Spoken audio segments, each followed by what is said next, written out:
Selamat malam dari Jakarta, Rio. Bagaimana kondisi terkini mudik libur Thanksgiving di Amerika Serikat?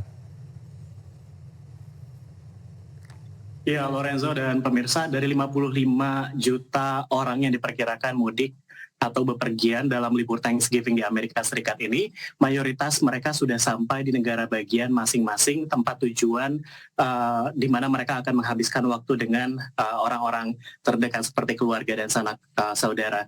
Dari 55 juta orang ini, 49 juta diperkirakan menggunakan kendaraan pribadi, dan angka ini memang merupakan rekor di tahun ini mengingat Amerika saat ini sedang dilanda inflasi tinggi dan juga ada berbagai pengalaman buruk dari libur-libur di tahun sebelumnya. Kita ingat bahwa pada libur Natal di tahun lalu ada puluhan ribu penerbangan yang delay dan banyak sekali yang dibatalkan sehingga jutaan penumpang sudah terkatung-katung. Itu terjadi pada tahun lalu. Namun tahun ini situasinya sudah lebih membaik dan masyarakat ini antusias melakukan mudik pada libur Thanksgiving pada Selasa, Rabu, dan Kamis. Dan memang Thanksgiving ini merupakan libur tersibuk di Amerika Serikat, lebih sibuk dari libur Lebaran dan juga libur kemerdekaan AS pada 4 Juli. Memang sempat ada beberapa delay, ada pembatalan juga pada Rabu kemarin, misalnya ada 2.750 penerbangan yang mengalami penundaan dan 59 yang mengalami pembatalan. Namun menurut FlightAware, ini adalah layanan pengawas penerbangan, angka ini untuk kejadian pada satu hari masih dianggap dalam kategori sangat baik, Lorenzo. Ya, berarti terkait dengan cuaca buruk yang melanda Amerika Serikat saat libur Thanksgiving ini berarti tidak terlalu memberikan dampak yang parah jika dibandingkan dengan tahun lalu, Rio.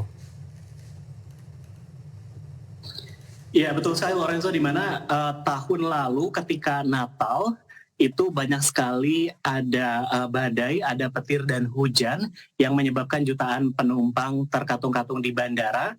Tahun ini tetap ada cuaca buruk, ada sistem badai yang sedang melewati Amerika Serikat di pantai timur, sehingga menyebabkan turun salju yang cukup tebal dan juga hujan. Ini terjadi di negara-negara bagian seperti New York, terus Vermont dan juga Maine. Di Maine misalnya ada salju setebal 20 cm.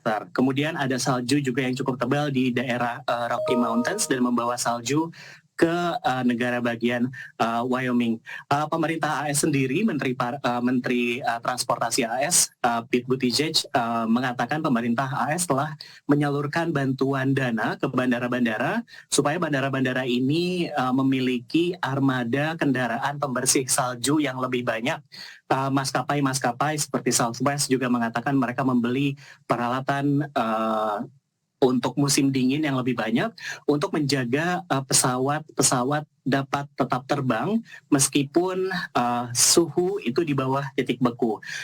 Pemerintah AS juga mengatakan bahwa biasanya setiap libur yang menjadi kendala utama adalah kurangnya pegawai air traffic controller, dan pemerintah sudah merekrut dan mempekerjakan begitu banyak air traffic controller baru setelah banyak sekali PHK pada pandemi kemarin. Namun banyaknya rekrut air traffic controller ini menurut maskapai ini masih belum cukup, dan pemerintah dianggap masih belum dapat mengimbangi perkembangan pesat dari perjalanan melalui udara di Amerika Serikat, Lorenzo. Baik, Rio Tuasikal, terima kasih atas laporan Anda, jurnalis VOA dari Washington DC, Amerika Serikat. Selamat malam dari Jakarta dan selamat bertugas kembali.